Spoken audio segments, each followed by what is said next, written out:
All right, this one's probably going to feel entirely random, but as someone who enjoys theme parks and roller coasters, all those sort of things, recently listening to a video that Theme Park Crazy did related to surreal dark rides. And one of the scenes that they had in one of the a dark ride in a wax figure museum was it had John Rambo and a predator.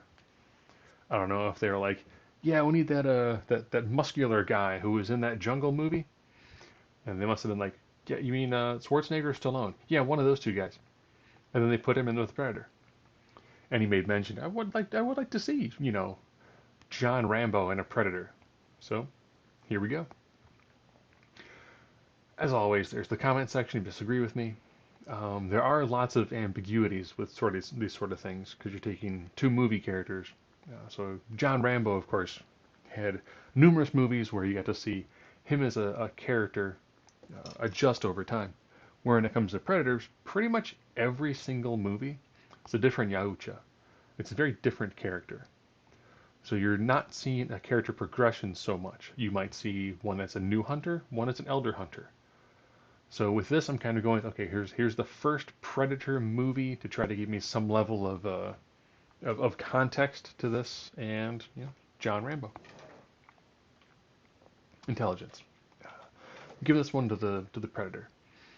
What we've seen in the Rambo movies is John Rambo definitely is suffering from a level of PTSD. He very much is a warrior. We're not seeing him. While we do see him use traps and he does think his way out of things, especially in the later Rambo movies.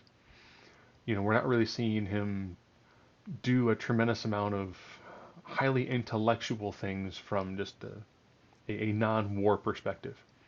Where Predators, spacefaring race, they have advanced technologies, so they definitely do have a higher overall degree of just intelligence based upon the things that we see them do in the technology that they have access to. Fighting ability. I'm giving this one to Rambo. And this one too, you could always argue, well, if it's an older Yaucha, yes, it would definitely have a higher degree of fighting ability that's functioning in their culture. But if you go through the background of John Rambo, I mean, he is the prototypical soldier. If you actually look at the Wikipedia page, which goes through all of the accommodations he has and the things that he actually has done, he is an incredibly decorated soldier. If you look into the person that he's based off of, the person based off is also an incredibly decorated soldier. Strength. Now we can kind of go back and forth on this one, with most Yaucha being about 7 to 8 foot tall, and Rambo, Stallone is 5'10". But what really made Rambo stick out was just how absolutely jacked he is in this movie. That picture there. That is, like 80s superhero action muscle right there. And normally you don't see it with the Predator. Predator tends to be a little bit longer and leaner on that side. Speed.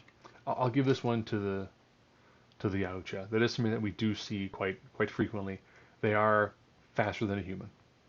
No real complaints there. Invulnerability. I'll give this one to the Predator. Just looking at the basic armament in this Predator, they are wearing a helmet. They do have a shoulder cannon, which also has some armament to it. So they do have some incredibly basic armor on their bodies. Where Stallone is pretty much, on his head there's a bandana. It's really bad. He's wearing a bandana, dog tags, and pants. He's not wearing anything that's going to stop any sort of bullet where, depending where Rambo ends up getting a shot off on a Predator, there's a good chance that it's not going to do any damage. Durability. I'm going to give this one to Rambo. And most of that is because of the years he spent in POW camps. You can tell that he has just a tremendous amount of stamina. And once a fight like this begins, he is not going to stop at all. And he's been through torturous environments. He's been through, incredible amounts of physical and psychological torture. So I just think that if you look at these two, if you watch in the movies, the Predator normally doesn't fight for prolonged periods of time. Where John Rambo, pretty much from the moment the movie starts, He's in some sort of action and combat the entire time, where there's much more of a stealth attribute to how the Predator does things. Raw energy projection. This is your shoulder cannon. I mean, as much as we see Rambo with different sorts of weapons, different armaments, it's hard to beat a shoulder-mounted laser cannon. Versatility. I'm going to give this one to Rambo. Hear me out on this. Hear me out on this. In a lot of the Predator movies, especially in the first one, again probably more tied to technology than anything else. We do of course see the javelin. We do see the throwing disc, and we do see the wrist blades as well as shoulder cannon. Vast majority of the time, the Ayucha really it doesn't have a lot of ranged weapons. A lot of time this comes down to one of those. If they find a truly worthy hunt, they want this to be up close. They want this to be hand to hand. Where when we see Rambo, it's there's guns, there's mines, there's exploding arrows, there's rocket launchers. Pretty much anything he can get his hands on, he is going to turn into a weapon. I did mention earlier for the intelligence side of things about the use of traps. And that's one thing that Rambo, especially in the later years, was actually very, very good at doing. Setting traps and lure the enemy towards him. And if you remember the first Predator movie, that was essentially the way that Arnold Schwarzenegger was able to survive. He was able to get the Predator to the point that he wanted to do hand-to-hand combat, and he set traps. Did the Predator occasionally find his way past the traps? Yes. But he was able to pretty much use the advantage and human ingenuity as terrain and human ingenuity as kind of an advantage to help him battle the Predator. X Factor. I'm giving this one to the Predator. I know you're probably thinking, but wait, in the movies we saw, that's what, Adrian Brody, Danny Glover, Arnold Schwarzenegger. I'm trying to think who some of the other big names were who survived and defeated a Predator. What helped all of them is they were part of a team. Is they had other people to kind of help them go, oh, okay, this is what this thing is. This is how I'm going to be able to defeat him. Rambo very much wasn't that sort of movie character. He didn't really have a team to help him gain additional intel.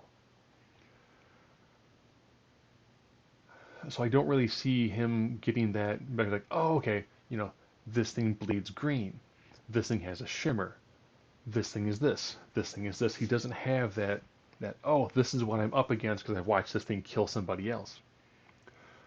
He doesn't have that additional, little piece of little bit of information here and there that other characters have, where they're like, oh, okay, I've seen him fight and kill somebody else. I get better understanding of what this thing is and what it can do. Where Rambo is pretty much a guy who's on his own. Even if you look at the first Predator film, the Yautja takes out many, many members of Dutch's company before Dutch finds point. Like, okay, I think I know what I'm up against. I think I kind of know how to defeat this thing.